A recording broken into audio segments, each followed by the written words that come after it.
Antonio, what you do for yourself depends on what you think of yourself. And what you think of yourself depends on what you know of yourself. And what you know of yourself depends on what you've been told of yourself. Hey, we made it through that little cold front, Cleveland. We made it through. It was a little rough there, but we made it. We made it. Hey, I just want to remind you guys, I want to need you guys support next Saturday is Black History Month, and we want to kick it off with a bang. So I got a great program that I'm trying to bring to the community. So y'all work with me and come on out there and let's kick this month off with a bang. We got our good brother Wayne B. Chandler is going to be here, and he's going to be talking about the African presence in early India and China. Come on, guys. We need to get ourselves together because, I was looking at something over 40 something countries, and I mean not countries, states in this country, and over about 20 something that is dealing with Black history facts, in schools. They just wondering if what they're going to teach and how they're going to teach, and some schools want to eliminate Black History Month or a watered down version of it. So we got to bone up on our history so we can tell our children, because we don't know what direction we are going with this. So come on out there and arm up yourself and bring your kids with you to be a part of this program. We're going to have a little bit of drumming, a little storytelling, a little food. Event is going to be set up. I'm going to open up for our good brother Wayne that's going to talk about where we at, who we, what kind of people we are, what we are, and what have we become by living in this environment. So come on out, give me a call so I can get you registered. Put your name down for your tickets, 216-323-6155, 216-323-6155. Give me a call so we can kick this thing off, make it happen. Come on out. Come on out. I need your support. Come on out. Let's kick this thing off. And also, the flag raising is going on downtown at City Hall, from I think 11 to 2, I believe. You can go on down there, and while you're already downtown, come on down to 2450 Prospect Wings Academy. The doors open at 3, and we can start this lecture off, and you can make it a full day of getting it on in Cleveland. In the remote studio, we got our good brother Vince in the remote studio. Vince, what's going on? Greetings and salutations, everyone. Welcome to another edition of 360 Info Network. I have an event that's coming up at Larchmere Arts on the 8th of February. I'm going to be featuring an emerging artist. His name is Dwayne Phoenix III. He's a photographer, and he's got some great work. So we're going to put his work up on the walls and have him come in and talk about it and do what we can to amplify young artists in our city. So stay tuned. We'll be providing information for you on that event. Also looking forward to that event at Wings Academy with our brother Wayne Chandler. Really looking forward to that. Wayne always brings it. Today on our show, we are going to turn the spotlight on youth, and we have someone who is really involved in what's going on in the city of Cleveland with youth aged 15 to 25. She is the president and CEO of the Spot Youth Empowerment Organization. And it affects youth in 15 to 25 in Cleveland and surrounding areas. They've been assisting youth with developing a blueprint to becoming a successful, informed, and civic-minded citizen since 2016. They provide knowledge and skills through empowerment seminars, educational and employment opportunities, and community resources. And I really like the idea of empowerment, because what we have to do is empower our youth, because, I know it's a cliche, but they are the future. So the world depends on their development. And thankfully, we have folks like Teralawanda Aaron who can assist in the process. Welcome to our program this morning, Teralawanda. Thank you so much, Vince and Antonio, for having me on the program talking about our youth in the county of Cuyahoga. I am so pleased to be here and to have this opportunity. Okay, so let's start just by talking about what motivated you to create this organization. What did you see being able to happen as a result of your efforts? Well, we've seen in the African American community or in our inner city communities what was happening to our youth as the fallout of drugs in the 80s and 90s, gang activities, all of these different situations that was happening to our young people. We seen that they weren't moving successfully from teens to adults, and they had a really bad reputation around the city. Every time you look at the news, it was always a negative story and nothing positive. And we knew that there were both positive and negative stories, and we knew our children needed some assistance to have more positive outcomes and kind of reduce the negative outcomes that we were seeing. And so, due to some of the things that I had already uh, involved in with the community, as far as some of my jobs and some of the volunteer work, and then the influence of my mother and some of the community work she had done, it just only made sense for me to come out and share. And I just started out just doing some really small things to assist the youth and connecting them with resources to kind of change their outcomes, and so started the program. Okay. So you've been doing this for quite some time. Can you talk about some of the things that you've been able to do and some of the programs that you've initiated? Absolutely. And I just want to make a correction because we started back in 2005. So this year will be 20 years that we'll be celebrating for the Spot Youth Empowerment Organization. Mm. Uh, 25 years. 2020. So we Oh, started 20 years. Yes, so we started in '05 through when Jane Campbell was the mayor. She had a program that was connected through Kent State. It was an entrepreneurship program. I entered into that program and completed it, and that was the start of the Spot Youth Empowerment Organization through that program. And that's why I say programs actually work. We have statistics that show that input in these programs really do uh, render outcomes. And so through our program, we have been able to assist youth throughout Cuyahoga County in multiple ways. One of the main ways is finding jobs and resources for our young people, putting them to work and putting money in their pockets.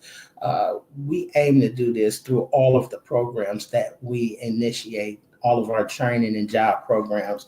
And so we're really proud of the work that we've done and the partnerships that we developed through the Cleveland School, Metropolitan Schools, Say Yes, MyCom, and YOU. We've been able to put hundreds of kids to work and put incomes in their pockets. Also, training, advocates training, leadership training. We do job fairs. So all kind of support programs and assistance to kind of help elevate our youth. Uh, just in the last couple of years, we have pivoted to start our voter empowerment series, which is our civics program, which has been instrumental in helping our young people first learn about themselves and their communities and learn skills and techniques to advocate for themselves and to address the problems that they see in their community. This leadership training helps to train them and give them the training to train others. So it's a train the trainer. They get income through this. They help advocate themselves. They build relationships in the community. They get personal relationships with key players like elected officials, program developers, and things of that nature, just to elevate themselves. So we're proud of the work that we're doing to help elevate our youth to another platform besides just rapping and being on the internet or hanging out, and also, not to take away from that, because that is another component as well. A lot of our kids see that as their only form of recreation, but included in our training, we also show them good, fun, and positive ways to spend their downtime. So once they're in a job situation and they have more spendable income, that they find positive avenues to use that. Okay. You've identified some key areas. You talked about civic engagement. You talk about employment, perhaps entrepreneurism. It would really be great if I could speak to some of these young folks. I want to hear what's on their minds. But can you talk about some of the issues that they're facing that you have this idea that giving them an education about civics and other things can give them some tools to work with? And if you could, I want to ask you to tip your laptop back towards you so that you're not in the middle of the screen. Yeah. The Oh, other I didn't. way. Okay. The Uh-oh. other way. Okay. It looks like we lost her there for a minute. I think she'll be back, Brother Antonio, but Yes, for she's no sure. stranger to you. I'm just Mhm. curious if you have any awareness of some of the things that she's Well, done. yeah, I just know she's in a lot of the programs that, that I've been around about town and doing what I used to do, far as being an officer is concerned. She would always be there and showing up with her kids and participate in some of those community events and things like that. Yeah, she's always been there and always been there with the kids to help and help facilitate things and putting them in the environment. And that was one of the things that I would want to say about what she's doing and how important it is for what she's doing is bringing those kids around the proper environment. What our kids is on the streets and what they're doing right now, and some of the kids are taking on negative things because of what? Their environment. The environment could be right inside of their homes, or what's going on in their homes causes them some issues, or some of this ill thinking that we getting from our children. So the environment is so important, about putting them around positive people doing things. Because when I was in the schools doing some things with the kids, I would talk to some of the kids, and they would, you know, uh, you'd be amazed that some of these kids has never left their neighborhoods. I think I remember one kid said, "Hey, I've been to Richmond Heights once." I was like, "What?" So they think where they at is all their world. I used to teach a program called the Great Program, and we used to talk about those particular things, and and and kids can make you when you think about violence and things of that nature, by them being in their particular neighborhood, that's all they see and think they know, and they think everybody is doing what they're doing. Like, and most of our people think that every gangs and violence is going on all over the place, but it's not. It's not. When you look at the percentage wise, it's a small percentage of that. But unfortunately, our kids, because that's all they see in their neighborhood, they think everybody is doing it. But when you look at the numbers with the FBI statistics on violence, crimes, and things of that nature, it's actually a small percentage in compared to the population. So everybody ain't doing it. So I used to try to talk to the kids and let them know, look, that's a small little area right there. Everybody ain't doing it, and it's a big world out here, and it's a lot of things for you to do. So by placing them around people who are doing positive things, like our good sister is doing, and they rubbing elbows and seeing people doing other things, then that can be what the changing point as far as these kids is concerned. Okay, Teralawanda, you just heard what he said, and I saw you nodding your head. Was there something that you wanted to add to what he commented about? I absolutely agree. And one of the things behind the media and the way that they portray our kids, it gives a barrier. It keeps a barrier between the community and the kids. So, because Mhm. when I talk to a lot of adults, the one thing that they say, "Oh, I don't want to deal with the kids. They too violent. They do," and a lot of that is not personal knowledge, but it's just the imagery that's around our young people. And so that's what we're trying to change as we bring our young people forward. That's what was important about the State of the Youth Forum that we gave on October the 25th, that was put together by our leadership team. They had their own questions. They set up the peer-to-peer discussion. They had the questions for the panel. We brought in elected officials. We brought in community leaders, other youth, to talk about the state of the youth. And this is our annual forum. This was our first year. We had a really, really good turnout, and so we got a basis to try and get our kids a voice, because right now that's what's missing in the community. Everybody is talking about the youth, what they need to do, what's wrong with them, but nobody is really giving them the opportunity to stand up and say, look, this is me, this is what's going on, this is what we need. And so this is our platform to do just that. Hey, Vince, just a quick thing. One thing, Vince. I just want to let her know, when you have a conference like that again, Vicky, I will be very interested to hear what the youth are saying about themselves and what's on their mind. So let me know about that. If I'm around, I would love to attend that. Absolutely, okay. Absolutely. We'll make sure we extend the invitation, because we will have the State of the Youth Forum coming back again this year. We do have more voter empowerment series classes going on this summer. We are recruiting for leadership teams this summer. So all of that is an opportunity for youth and people alike that want to get involved. Because listen, the state of affairs that we are in right now, we need our young people 17 and a half and above out here voting and picking up the mantle. So many of our older people, they feel like they vote don't count. So nobody is at the ballot talking about what we need. And these are people that these new laws are going to affect, right? Because a lot of us, we're going on, we're already retiring, or everybody has to go on to the maker. So, these laws that they're going to usher in for the next 20, 30, 40 years are going to directly affect them. Why not give them the tools to understand the ground game now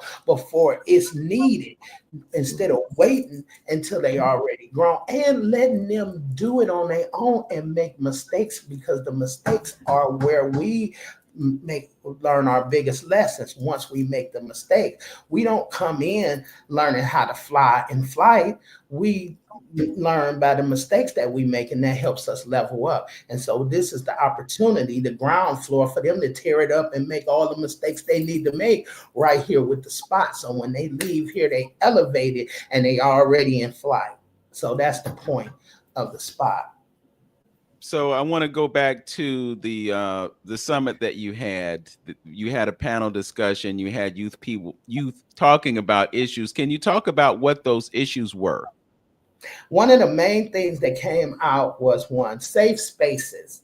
They were all over that. They feel unsafe. So, it's funny how the adults say that they feel unsafe around the kids, but here we have the kids saying they don't feel safe in the community. They don't feel like they have anywhere to go. We have, and I've been noticing lately, like every time I turn on the TV, it's a new child missing.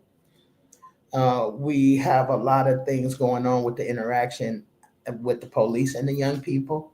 That's an issue. We have, infighting with neighborhoods. That's an issue. And it's too many guns on the street. That's an issue. And so safety was the first thing that they yelled out. Secondly was jobs. We want the young people to work and be employed, but we know that seniors and adults are taking up jobs that was commonly used for young people, like restaurant and yard work and things like that, are now real viable businesses for adults. So that leaves little spaces for young people. And although YOU does an excellent job, everyone is not guaranteed. And when I was growing up, it was through the schools that gave you a job, right? And everybody that applied could get a job because the city made sure. But now you are hopeful to be pulled through YOU. And if you're not, or go through an organization like me or others, you may find, even though you want to work and be productive, that you just can't. So that's another thing. And then places to go where they can just be kids, be themselves. The Rex, they have a gym. A lot of them in the inner city is let's just say they poor. You go to some other areas, they got swim, they have things that attract the kids, and so they don't have places to be and places to go. So our young people, they have a lot going on. They have a lot of plights, and I don't think that all the time that the adults, for whatever reason, don't really consider all that young people have to deal with on a day-to-day basis just to be. Mm. You know, it's interesting when you talk about their concern being safety. You know, they don't feel safe. Um, and then you mentioned the fact that older folks don't feel safe around young people, and you've got this dichotomy when in reality we need to be embracing each other instead of pushing away from each other. And I'm just wondering, you know, what can we do to close that gap? You know, we had Pam Hubbard on a couple weeks ago, and she was talking about working with young people, but she also mentioned working with elders too, and creating situations like a family night where these two generations can come together. Um, one of the reasons, and I think Brother Antonio pointed it out, is that, and you said it as well, that young folks don't have anything to do.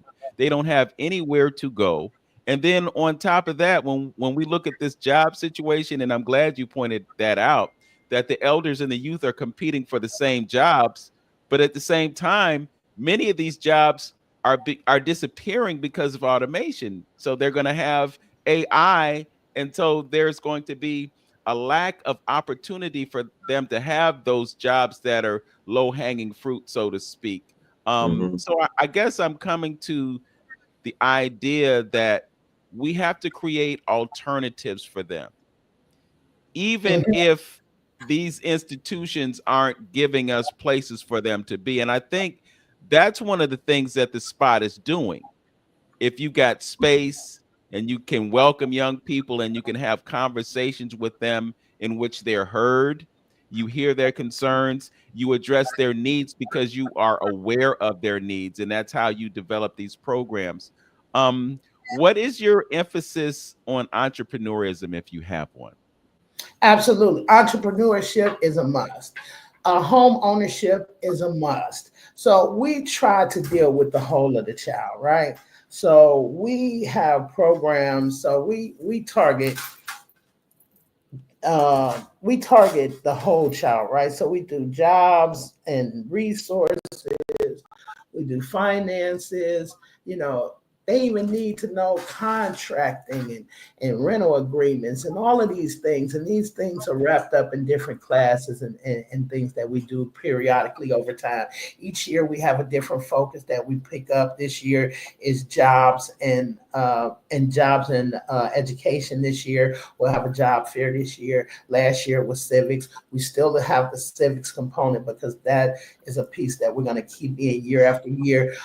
But each year is a new focus, and this year is jobs and education. So you know, but these kids they really need a lot. And listen, it don't take a lot to help our young people. You know, just a hour, sometimes just an hour of your day can make a huge difference. You know, teaching them a skill or listening to a problem that they might be going through. You might keep them from harming themselves or others, or just being there, just opening up time. So you Yeah. know this stuff this is important. It's more than just teaching them something so that they can have a good job or something like this. This is a life program so that you can learn how to be a citizen and a civic minded person, and somebody that advocates for themselves and have a good fulfilling life. That's what we're trying to show them, the steps to do that. hmm You know, I'm curious just based on what happened. We talk about civics, and when you turn on the radio, you watch the news, all you're hearing about is what the president of the United States is doing, and a lot of it is not good. What are young folks saying to you? What conversations are you having with them about the current political climate? Or is they even plugged into it? So it varies. It just depends on where the kid is, because some are more knowledgeable than others. You got some kids that are sitting go toe to toe with you and make you guess your own. I mean, you got some that's just that good, and then you got some they looking at it and stuff, and then some don't care. Look, this don't got nothing to do. But a lot of that depends on who is around them and who is influencing them and what they are hearing. That's why education is so very important. And the basis of everything that we do is to educate them so that they know for their own selves. And so what we're hearing, some because of all the rhetoric and all of the media, they're scared. They don't know what's going to happen to them, what their situation is going to be, because the adults are panicking. So anytime the adults are scared, that's going to scare them. Right. So that's just number one. And then you got some people, especially our younger men, that's been hearing our older men talking about how this is going to be a benefit for them. I don't think that they realize the history and what the nuances is behind this president. But this is one of the reasons why civic is important. I liken civics to a monopoly game. And I say this all the time. If I think getting around the board and winning is just to get around the board, I'm making it around the board. But if I'm playing strategically and I know the rules, I know to buy the railroads, I know to buy Park Place and all of that. So you done got to the end of the game, but I got all the money. And that's what we have to teach our kids, the ground game. And that's what keeps getting brushed over. Yeah, they want them to act right. They want them to go to work. They want them to be able to write their resume and act all good in school. But that's adolescent behavior. Once they get past that, they need to know how to operate in the real world. And that's what's being left off the table. And I'm gonna go a little bit further than that, because Antonio hit on something that's very huge when he talked about them not teaching Black history. But one of the things that they were talking about was closing down their education on the federal level and sending it back to the states. And they already done kicked out DEI. So we already here in Cleveland, I think we over 75% illiterate already. And you're talking about jobs that's being ran by AI. If we cannot read, if we cannot write. So, this thing is bigger than the spot, is bigger than just, and everybody needs to plug in now where they can. Find a youth organization, find some way you can help these kids, because these kids are our future. Because in a minute, we're going to sit down and they're going to be all we have. So if they ain't been taught to take care of us, what happens to us? Let me interject one couple things here, Vince. Just a couple things. I always attack everything from the inside out, and like I said, I'm a firm believer. If you feel better about yourself, you do better about yourself. I don't know, as far as your programs is concerned, I don't know if there's any kind of history component to that, or making them understand the making of America, how America got its start, of giving them a good foundation in history on that, and our history on who and what we have done.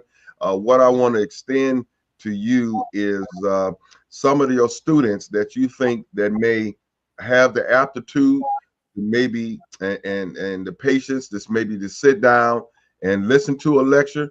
But if you want to bring several of your students to come to the lecture that is next Saturday, they could be my guests, to come on in and learn a little bit about history. We're going to be, talking about several things that may interest them. So some of the older ones, maybe, I don't know, you know your children that you think they may have the right aptitude to, and may be interested in hearing something to that degree, because I totally believe that we have to attack it too from and counteracting some of the negative stuff that they've been hearing about out there and about themselves as people. Black people has been attacked, personally, for a long time, and with no believe in having no contributions to this particular country. We second class citizens and things of that nature. So you can, by being confined in the neighborhood, you can get bombarded with all that type of negative energy about yourself. So if things come out, let me give an example. What Wayne is going to be talking about. Some simple as martial arts. As far as a kid is concerned, they would think that the Asians started that, and it's an Asian program, martial arts. But what they're going to learn is that was the Africans started martial arts, and we taught the Asians martial arts. So that might be that might be right. That might be huge for a little kid. Like, dang, you mean a black person Africans actually started martial arts and went all up in Japan as well, dealing with the samurai, swords and all that type of stuff. So those kind of things that can put some profound on the right kid's mind and make him think that that he's more than what he felt to believe, and he has a strong lineage. And the second thing I want to just pivot on, something that I was been thinking and talking about for a long time, is dealing with when you probably do jobs programs at your thing, job preparations and dealing with interviews and things of that nature. I always wanted to start like a customer service type of program, because a lot of the kids' first jobs may be customer service. So I wanted to go through a program of teaching not only youth but adults, mid-range adults, customer service, because that's some of the issue. When you talk to black people about their business, they always talk about they want to support black business, but they always talk about the poor customer service that we're giving our own people in our community. So I wanted to start a program, a certificate program of teaching our people the proper customer service, how to deal with disgruntled customers, and what the importance of customers, to a business, and therefore your job. If you have no customers come through the door, guess what? You ain't got no job. So letting them know, that how that important, and then they can be cherry picked for other businesses. Once they get that certificate, they can go around and market and shop themselves and say, hey, I've been to this customer service training, and at least we may get something in the right direction in reference to that. Well, you're talking to the right person. Don't let it dream. Hey, if this is something you want to do, we can make this happen. Let's just talk about it and work it out. It's simple. Yeah, I just want to embellish the opportunity here, because these folks that come into these programs that Brother Hamtonio does, these are things that people in our community need to hear. And a lot of times they at the movie or they at the club where they could be getting a real education. And that was another point that I wanted to make. Our education fails us because it doesn't give us that history. And we keep stressing the importance of education, but it's like what Dr. King said, bringing my people into a burning house. We go into these institutions and then they wash our brains, and we don't leave those institutions empowered, understanding that the oppressor is not going to equip you to end your oppression. So we've got to do alternative things. And that means that we should be teaching history at your organization, in churches, mosques, and all these other entities that bring us together, cultural affinity, so that we can pass this history along, because that's really the key to empowerment. When these young people begin to understand who and what they are, every last one of us is a walking miracle, most horrendous conditions that anybody could possibly go through, and we stand it. We got knuckleheads in Washington doing what they do, but we still here. So when we understand the power of us being who and what we are, then the things that they want to do to us, they don't matter anymore, because we're taking our destinies into our own hands and not giving it to someone else to determine what's best for us. So absolutely, if there's a way that you can bring your folks to this event, it would be so warming to my heart to see those young folks in there getting what they can get from a brother on the level of Wayne Chandler. Sister, Yes. I've been to Kemet, also known as Egypt. I've seen the images in the Medu Neter or the hieroglyphics on the walls. Thousands of years ago, we were doing martial arts. That's who we Mm-hmm. are.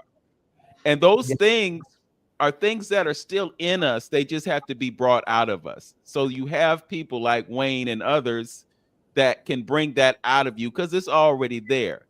This is one of the ways that we empower ourselves because we discover the power that we have within us.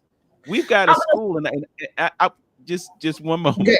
I go. just I'm I, sorry. I just got to put this out here because we have Wings Academy, that very school that Wayne will be speaking in. It's in the Cleveland Municipal School District, and children in our community can go there for free and get an African centered education that fills in the gaps that the others aren't filling. So Mhm. we got to do what we can to get the word out, and they've got capacity. They have relatively small classes. So it's not that you have a child in a class with 30 or 40 other people that they have to compete with to get the attention that they deserve from their teacher. Okay, I'll step down. Please comment. And that's and that's true. Uh, Identity is 100% key, and confidence. And again, these are the type of things that we do want to interject into our kids because we want them to have that confidence because we know that's what takes you far. When you feel good about yourself, like Antonio said, then you ready to put your chest up, you ready to stand up, you can look eye to eye, and you feel like you worthy. And that's what we have to work on our kids, their confidence, building them up so that they feel like they are just as good as anybody else when they come there. And the more that we build them up behind the scenes, including history, because and I'm gonna say great things weren't just done in ancient times. We got kids doing great things right here today. They creating all kind of things and civics and science. We got them in business. We got entrepreneurs as old as 4 and 5 years old. People, build businesses and things like that. What has happened again? A lot of it is being missed because there's no body pushing for that information to come out. What's happening is the all of the negative stories that's coming out. I think about all of the things, just like the youth forum. How many people actually heard about that? Like we were in the streets, we were talking about it. We have been announcing it for a year. We couldn't get none of the news stations to pick up. Local small news picked up on it, but those are the things that don't get all the fanfare and the plays. So like Antonio say, with the FBI report, even though it's a small fraction, it seems like it's enormous because that's how it's being played. But it's other things than playing these communities with these kids that's not being seen and it's not being recognized, and people are not highlighting it.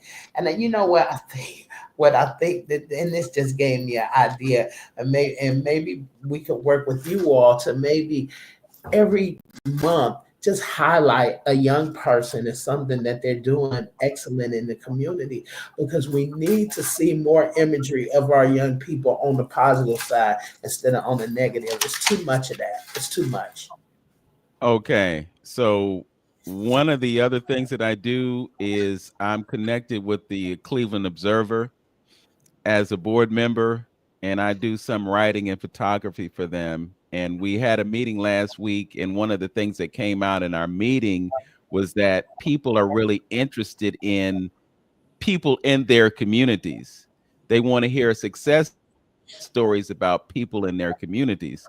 So I can connect you with the Cleveland Observer, and Okay. perhaps you can provide them with input, content, information, somebody to focus the spotlight on so that story can get told. And I'm saying all of this to say that we have to make people aware of the things that we're doing. That's why we're doing this show today. Because And when I people look around, they think, oh, everything is bad. Nobody's doing anything about anything. It's just like all those young people that get blamed for the indiscretions of a small number of a group. I've yes, been around in spaces where you have been with the children, and I cannot begin to tell you how impressed I was to see young folk that have a certain sensibility, have a certain level of politeness. They just, to me, it just seems like they're benefiting from being engaged in something that they see as being productive. They have a certain sense of belonging because they know that somehow they're going to get something good out of this, and they're not out on the streets not doing anything. We talk about rites of passage. This is one of those things that connects with that concept to give young people a certain sense of purpose. If you're giving them a civics lesson and you're telling them how government works and how they can work within the structure of that government to make things happen, then once again, you're giving them power, because power is having a seat at the table. Power is having a voice so that you can make people aware of things that need to be addressed. If you don't confront authority, you'll not get anything. So we have to learn how to use our voices. And this is part of what you are doing in engaging young people so that they know what process is, how it works, and how they can play a role in determining outcomes that are beneficial to them. yes, sir. You know what, as well, what I was thinking too, I had also put together a youth program. I mean, well, the other part of that youth program, and you may be already doing it, sister, but we were talking, we was dealing with the trades in the community, because believe it or not, based on the outlook on how things are looking in our community, as far as people who's in the trades like contracting and whatever, it's difficult for them to find good help in reference to, and a lot of them would like to mentor a young person into a particular trade. You know what I'm saying? So what, the other half of one half of the program that I had put together that I never got funding for was pairing them up. I had several different tradesmen around the city that was willing to take a kid for 6-8 weeks and mentor them and show them a little bit of what they was doing during the summer and things of that nature, and school them. That was one half of the program. The other half of the program was dealing with classes. We're dealing with classes. We talked about a little bit of history. We talked about health. We talked about business development and things of that nature. Kind of armed them with a background, a little bit about what's going on, and then we put them out in the field to work hand in hand. And they get more than just the trade. They getting they're getting that one-on-one with that business owner, which sometimes what they may not be getting that type of attention at home. What he's teaching them, hey, when you start making a little bit of money in the business, you don't go out there and buy a car. You reinvest your business and your money into your business. You do this. He's getting all those tidbits about the trade, about business, and how you run a business to develop. And you never know what a lot of us could have been. How many people that are successful said they could have took a wrong turn in their development, but somebody sparked something and showed them another way to do something, and it changed their whole life. It changed their whole situation. So that's one of the things that, I mean, that's, as far as the program is concerned, that we have to re-engage our business trade community, because we losing it from our trades point, because everybody's not going to college.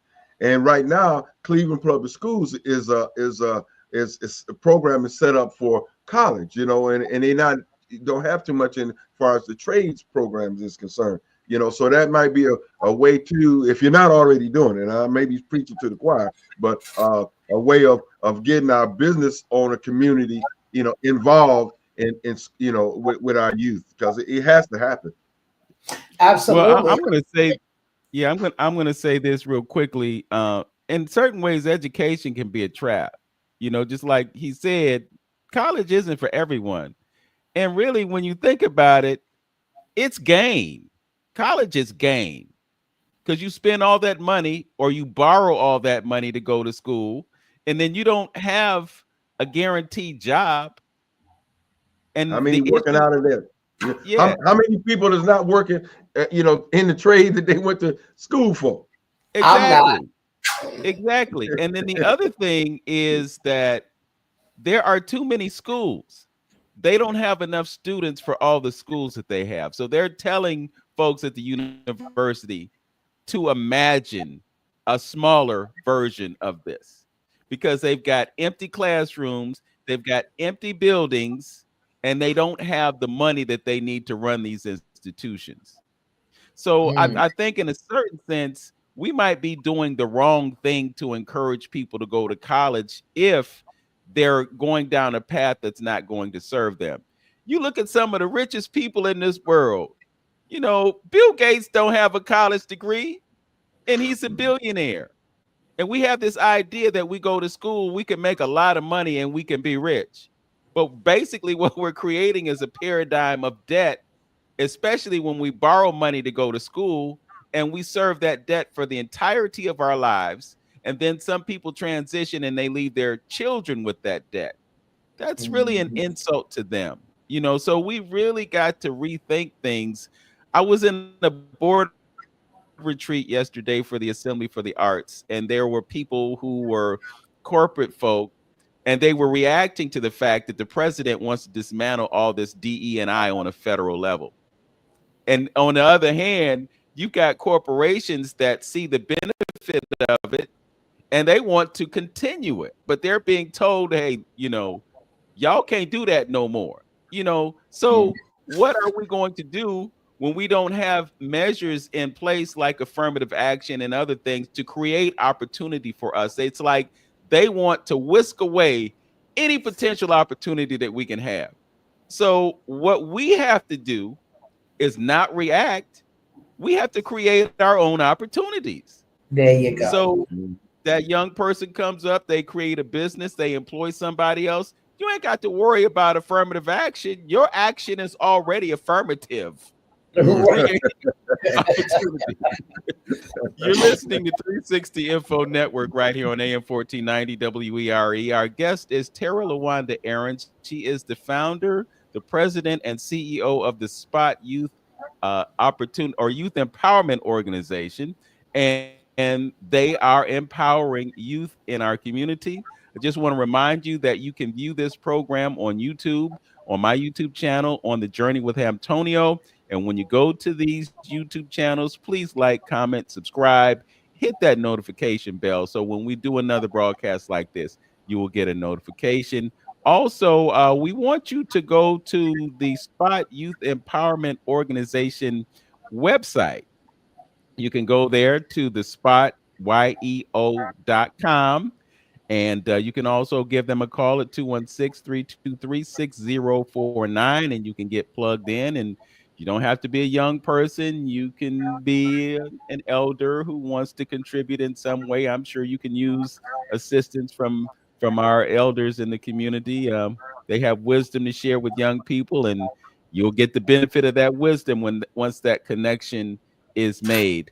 Tara Lawanda, what you got coming up with the youth with the spot?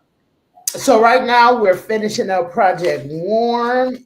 So we should be finished the first week of February, and then we'll go in. That's where we go into the Cleveland Metropolitan Schools, daycares, and group homes. We give our winter accessories. Last year we gave out 5,000. This year we are due to meet that again this year, so we're excited about that. We got a big announcement coming up. We're going to be doing our grand opening for our new offices in the Lee Harvard area. This is our second site that we've opened. So we're opening this site. We are so excited.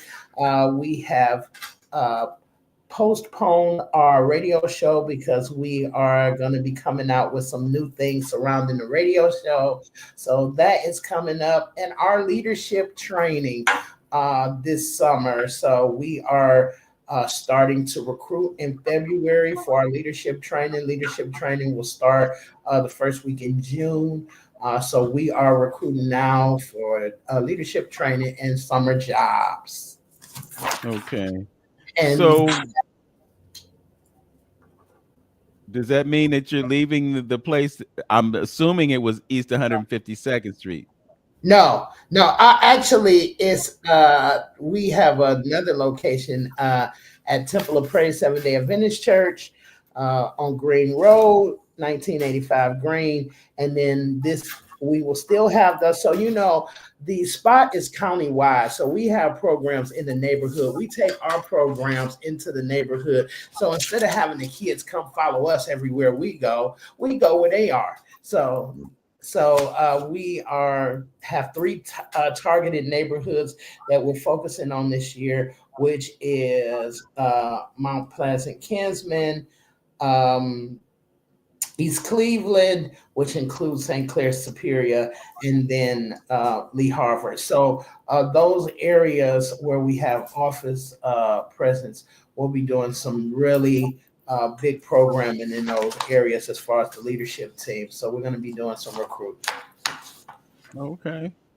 All right. Brother Antonio, I am so happy that you extended that invitation to this I, group. And I'm just trying to think of some others who could possibly benefit from this. But I just knowing that they will get exposed to some real information. We have social media that's educating us right now because the textbooks aren't doing it. And I'm gonna tell you, once you start looking at Black history on YouTube and TikTok and Facebook, it's gonna find you. I've learned Mhm. so much about history on social media. I mean, it's just mind blowing when you see all these stories about people that you never heard about. So the algorithms can work for you or they can work Mhm. against you. If you look at a Mhm. whole bunch of negative stuff, it's going to bring you that negative stuff. But if you have Mhm. a sincere interest, we live in the age of information right now. So there's no excuse for people not knowing anything. I look at health information on Facebook, and every day, I'm seeing Tai Chi exercise to do. I'm seeing Mhm. information about what foods not to eat, what foods to eat. The information is there, but I'm learning about this idea of energy harvesting. It's really resonated with me for the past month or so because once I became aware of it, I started noticing it. So Mhm. we have all these diversions and distractions that pull us in. So for instance, you've got the Super Bowl. That's one of the biggest harvesters of energy on the planet. But then you got all these issues. This past week, it was Snoop Dogg and Nelly because they didn't have any problems with performing at the inauguration. So then we get involved in this cancel culture conversation, and we're not involved in things that we should be talking about so that we can get things done. And so they say where your attention goes, your energy flows. So we're putting our energy into these things that are non-productive. And we have to be conscious and aware that these things exist to deter and distract us. So we have to move our focus to the things that really matter. So just wanted to put that out there. Brother Hamtonia, we just have a few moments before we conclude the broadcast. They are opening the Martin Luther King branch of the Cleveland Public Library in a matter of moments. And I have been asked to be there to document it. So I'll be there Okay. and we'll be concluding the program in a few moments. But anything Mhm. you want to share regarding Mhm. next Saturday? Yes, yeah. Again, next Saturday, Wayne is going to be on the show to give us a good briefing about what the lecture is going to be about and in general. So come on out. We have to arm ourselves about with information that Vince was talking about. So many things are coming out about our history that we need to know because we don't know where they're going to go with this, as far as our schools is concerned. So we need to arm ourselves and prepare ourselves so we can pass this down. We might have to go get back into the oral traditions of teaching our Tradition. kids, the knowledge that they need. We may not get it in school. So come on out next week.